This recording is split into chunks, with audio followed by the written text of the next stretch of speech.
Efésios, capítulo 1. Paulo, apóstolo de Cristo Jesus, pela vontade de Deus, aos santos e fiéis em Cristo Jesus que estão em Éfeso, a vocês, a graça e paz da parte de Deus, nosso Pai, e do Senhor Jesus Cristo. Bendito seja o Deus e Pai de nosso Senhor Jesus Cristo, que nos abençoou com todas as bênçãos espirituais nas regiões celestiais em Cristo. Porque Deus nos escolheu nele antes da criação do mundo, para sermos santos e irrepreensíveis em sua presença. Em amor nos predestinou para sermos adotados como filhos por meio de Jesus Cristo, conforme o bom propósito da sua vontade, para o louvor da sua gloriosa graça, a qual nos deu gratuitamente no amado. Nele temos a redenção por meio de seu sangue, o perdão dos pecados, de acordo com as riquezas da graça de Deus, a qual ele derramou sobre nós com toda a sabedoria e entendimento, e nos revelou o mistério de sua vontade, de acordo com o seu bom propósito que ele estabeleceu em Cristo, isto é, de fazer convergir em Cristo todas as coisas, celestiais ou terrenas, na dispensação da plenitude dos tempos. Nele fomos também escolhidos, tendo sido predestinados conforme o plano daquele que faz todas as coisas, segundo o propósito da sua vontade, a fim de que nós, os que primeiro esperamos em Cristo, sejamos para o louvor da sua glória. Quando vocês ouviram e creram na palavra da verdade, o evangelho que os salvou, vocês foram selados em Cristo com o Espírito Santo da promessa, que é a garantia da nossa herança até a redenção daqueles que pertencem a Deus, para o louvor da sua glória. Por essa razão é que ouvi falar da fé que vocês têm no Senhor Jesus e do amor que demonstram para com todos os santos. Não deixo de dar graças por vocês, mencionando-os em minhas orações. Peço que o Deus de nosso Senhor Jesus Cristo, o glorioso Pai, dê a vocês espírito de sabedoria e de revelação no pleno conhecimento dele. Oro também para que os olhos do coração de vocês sejam iluminados, a fim de que vocês conheçam a esperança para a qual ele os chamou, as riquezas da gloriosa herança dele nos santos e a incomparável grandeza do seu poder para conosco, os que cremos, conforme a atuação de sua poderosa força. Esse poder ele exerceu em Cristo, ressuscitando dos mortos e fazendo-o assentar-se à sua direita, nas regiões celestiais, muito acima de todo governo e autoridade, poder e domínio, e de todo nome que se possa mencionar, não apenas nesta era, mas também na que há de vir. Deus colocou todas as coisas debaixo de seus pés e o designou cabeça de todas as coisas para a igreja, que é o seu corpo, a plenitude daquele que enche todas as coisas, em toda e qualquer circunstância. Capítulo 2. Vocês estavam mortos em suas transgressões e pecados, nos quais costumam viver, quando seguiam a presente ordem deste mundo, e o príncipe do poder do ar, o espírito que agora está atuando nos que vivem na desobediência. Anteriormente, todos nós também vivíamos entre eles, satisfazendo as vontades da nossa carne, seguindo os seus desejos e pensamentos.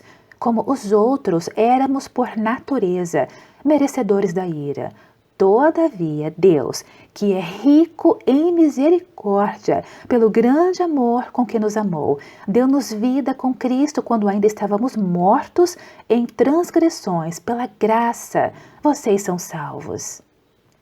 Deus nos ressuscitou com Cristo e com Ele nos fez assentar nas regiões celestiais em Cristo Jesus, para mostrar nas eras que hão de vir a incomparável riqueza de sua graça, demonstrada em sua bondade para conosco em Cristo Jesus. Pois vocês são salvos pela graça, por meio da fé, e isto não vem de vós, é dom de Deus, não por obras, para que ninguém se glorie. Porque somos criação de Deus, realizada em Cristo Jesus, para fazermos boas obras, as quais Deus preparou antes para nós as praticarmos. Portanto, lembrem-se de que anteriormente vocês eram gentios por nascimento e chamados incircuncisão pelos que se chamam circuncisão, feita no corpo por mãos humanas, e que naquela época vocês estavam sem Cristo, separados da comunidade de Israel, sendo estrangeiros quanto às alianças da promessa, sem esperança e sem Deus no mundo. Mas agora, em Cristo Jesus, vocês que estavam longe antes foram aproximados mediante o sangue de Cristo, pois Ele é a nossa paz, o qual de ambos fez um e destruiu a barreira, o muro de inimizade, anulando em seu corpo a lei dos mandamentos expressa em ordenanças. O objetivo dele era criar em si mesmo dos dois um novo homem, fazendo a paz e reconciliar com Deus os dois em um corpo, por meio da cruz, pela qual ele destruiu a inimizade. Ele veio e anunciou a paz a vocês que estavam longe e paz aos que estavam perto, pois por meio dele, tantos nós como vocês temos acesso ao Pai por um só Espírito. Portanto, vocês já não são estrangeiros, nem forasteiros, mas concidadãos dos santos e membros da família de Deus, edificados sobre o fundamento dos apóstolos e dos profetas, tendo Jesus Cristo como pedra angular, no qual todo o edifício é ajustado e cresce para tornar-se um santuário santo no Senhor. Nele vocês também estão sendo edificados juntos para se tornarem morada de Deus por seu Espírito. Capítulo 3. Por essa razão oro, eu, Paulo, prisioneiro de Cristo Jesus, em favor de vocês gentios. Certamente vocês ouviram falar da responsabilidade imposta a mim em favor de vocês pela graça de Deus, isto é, o mistério que me foi dado a conhecer por revelação, como já lhes escrevi em poucas palavras. Ao lerem isso, vocês poderão entender a minha compreensão do mistério de Cristo. Esse mistério não foi dado a conhecer aos homens de outras gerações, mas agora foi revelado pelo Espírito aos santos apóstolos e profetas de Deus, significando que, mediante o Evangelho, os gentios são co-herdeiros com Israel, membros do mesmo corpo e coparticipantes da promessa em Cristo Jesus. Deste Evangelho, tornei-me ministro pelo dom da graça de Deus a mim concedida, pela operação de seu poder. Embora eu seja o menor dos menores de todos os santos, foi-me concedida esta graça de anunciar aos gentios as insondáveis riquezas de Cristo e esclarecer a todos a administração deste mistério, que durante as épocas passadas foi mantido oculto em Deus, que criou todas as coisas. A intenção dessa graça era que agora, mediante a Igreja, a multiforme sabedoria de Deus se tornasse conhecida dos poderes e autoridades nas regiões celestiais, de acordo com o eterno plano que Ele realizou em Cristo Jesus, nosso Senhor, por intermédio de quem temos livre acesso a Deus em confiança, pela fé nele. Portanto, peço a vocês que não desanimem por causa das minhas tribulações em seu favor, pois elas são uma glória para vocês. Por essa razão, ajoelho-me diante do Pai, do qual recebe o nome toda a família nos céus e na terra. Oro para que com as suas gloriosas riquezas, Ele os fortaleça no íntimo do seu ser, com poder, por meio do seu Espírito, para que Cristo habite no coração de vocês, mediante a fé, e oro para que, estando arraigados e alicerçados em amor, vocês possam, juntamente com todos os santos, compreender a largura, o comprimento, a altura e a profundidade, e conhecer o amor de Cristo que excede todo conhecimento, para que vocês sejam cheios de toda a plenitude de Deus, aquele que é capaz de fazer infinitamente mais do que tudo o que pedimos ou pensamos, de acordo com o seu poder que atua em nós. A Ele seja glória na Igreja e em Cristo Jesus, por todas as gerações, para todo sempre. Amém. Capítulo 4. Como prisioneiro no Senhor, rogo-lhes que vivam de maneira digna da vocação que receberam. Sejam completamente humildes e dóceis, e sejam pacientes, suportando uns aos outros com amor. Façam todo esforço para conservar a unidade do Espírito pelo vínculo da paz. Há um só corpo e um só Espírito, assim como a esperança para a qual vocês foram chamados é uma só.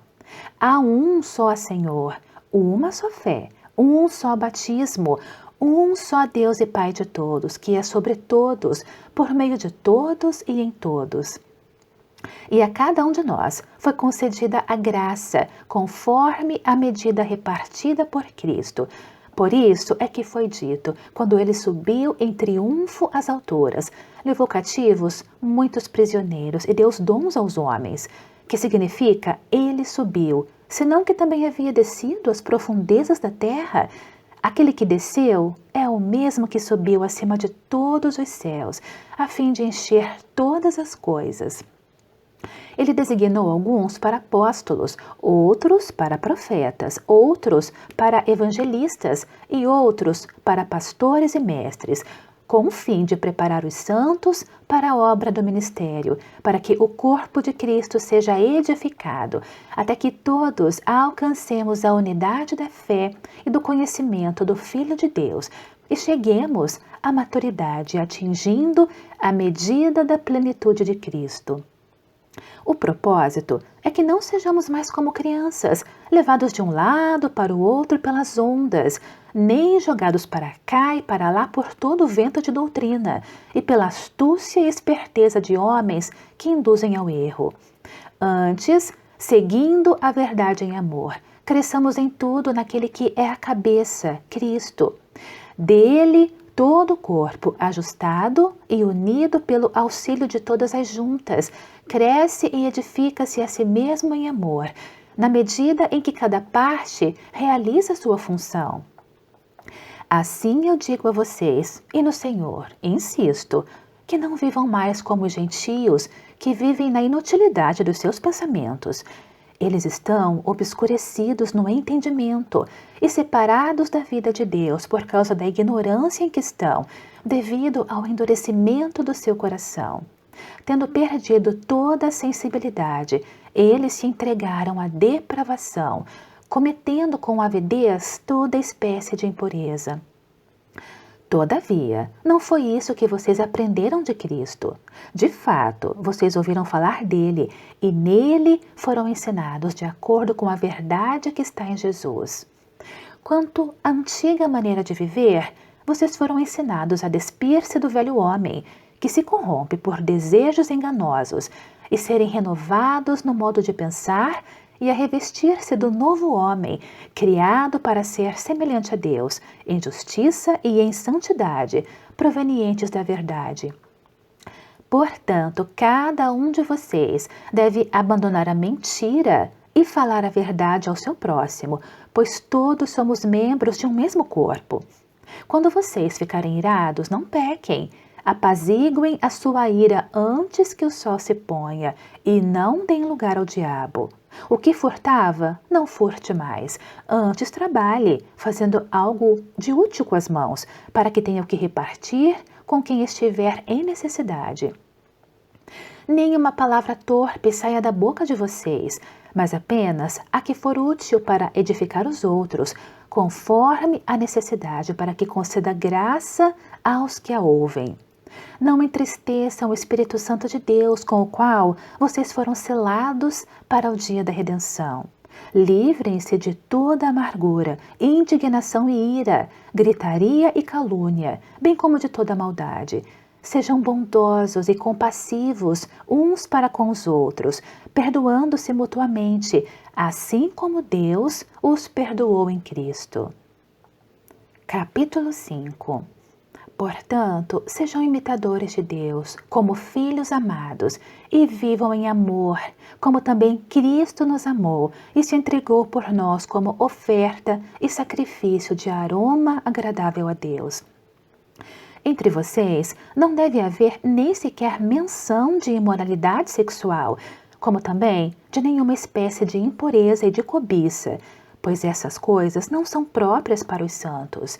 Não haja obscenidade, nem conversas tolas, nem gracejos imorais que são inconvenientes, mas ao invés disso, ações de graças, porque vocês podem estar certos disso. Nenhum imoral, ou impuro, ou ganancioso, que é idólatra, tem herança no reino de Cristo e de Deus. Ninguém os engane com palavras tolas, pois é por causa dessas coisas que a ira de Deus vem sobre os que vivem na desobediência. Portanto, não participem com eles dessas coisas, porque outrora vocês eram trevas, mas agora são luz no Senhor. Vivam como filhos da luz, pois o fruto da luz consiste em toda bondade, justiça e verdade. E aprendam a discernir o que é agradável ao Senhor. Não participem das obras infrutíferas das trevas, antes exponham-nas à luz, porque aquilo que eles fazem em oculto, até mencionar é vergonhoso. Mas tudo que é exposto pela luz torna-se visível, pois a luz torna visíveis todas as coisas. Por isso é que foi dito: desperta, ó tu que dormes, levanta-te entre os mortos, e Cristo resplandecerá sobre ti. Tenham cuidado com a maneira como vocês vivem, que não seja como insensatos, mas como sábios, aproveitando ao máximo cada oportunidade, porque os dias são maus. Portanto, não sejam insensatos, mas procurem compreender qual é a vontade do Senhor. Não se embriaguem com vinho, que leva à libertinagem, mas deixem-se encher pelo Espírito, falando entre vocês com salmos, hinos e cânticos espirituais, cantando e louvando de coração ao Senhor, dando graças constantemente a Deus Pai por todas as coisas, em nome de nosso Senhor Jesus Cristo. Sujeitem-se uns aos outros por temor a Cristo. Mulheres, sujeitem-se cada uma a seu marido como ao Senhor, pois o marido é o cabeça da mulher, como também Cristo é o cabeça da igreja, que é o seu corpo, do qual ele é Salvador. Assim como a igreja está sujeita a Cristo, também as mulheres estejam em tudo sujeitas aos seus maridos. Maridos, ame cada um a sua mulher, assim como Cristo amou a igreja e entregou-se por ela, para santificá-la, tendo-a purificado pelo lavar da água mediante a palavra, e para apresentá-la a si mesmo como igreja gloriosa, sem mancha nem ruga ou coisa semelhante, mas santa e inculpável. Da mesma forma, os maridos devem amar cada um a sua mulher como a seu próprio corpo. Quem ama a sua mulher, ama a si mesmo. Além do mais, ninguém jamais odiou o seu próprio corpo, antes o alimenta e dele cuida, como também Cristo faz com a igreja, pois somos membros do seu corpo. Por essa razão, o homem deixará pai e mãe e se unirá à sua mulher, e os dois se tornarão uma só carne. Este é um mistério profundo. Refiro-me, porém, a Cristo e à igreja. Portanto, cada um de vocês também ame a sua mulher, como a você mesmo, e a mulher trate o marido com todo respeito. Capítulo 6. Filhos, obedeçam a seus pais no Senhor, pois isso é justo. Honra teu pai e tua mãe. Este é o primeiro mandamento com promessa, para que tudo te corra bem e tenhas longa vida sobre a terra. Pais, não irritem seus filhos, antes criem-nos segundo a instrução e o conselho do Senhor. Escravos, obedeçam a seus senhores terrenos com respeito e temor, com sinceridade de coração como a Cristo. Obedeçam-lhes, não apenas para agradá-los quando eles os observam, mas como escravos de Cristo, fazendo de coração a vontade de Deus. Sirvam aos seus senhores de boa vontade, como servindo ao Senhor e não aos homens, porque vocês sabem que o Senhor recompensará cada um pelo bem que praticar, seja escravo, seja livre. Vocês, senhores, tratem seus escravos da mesma forma. Não os ameacem, uma vez que vocês sabem que o Senhor deles e de vocês está nos céus, e ele não faz diferença entre as pessoas. Finalmente, fortaleçam-se no Senhor e no seu forte poder. Vistam toda a armadura de Deus para poderem ficarem firmes contra as ciladas do diabo, pois a nossa luta não é contra seres humanos, mas contra os poderes e autoridades, contra os dominadores deste mundo de trevas, contra as forças espirituais do mal nas regiões celestiais. Por isso, vistam toda a armadura de Deus, para que possam resistir no dia mau e permanecer inabaláveis depois de terem feito tudo.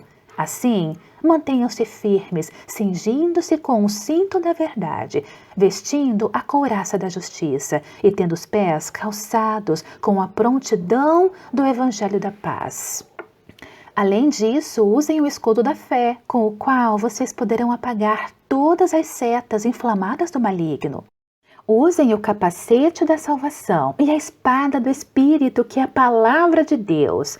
Orem no Espírito em todas as ocasiões com toda oração e súplica. Tendo isso em mente, estejam atentos e perseverem na oração por todos os santos.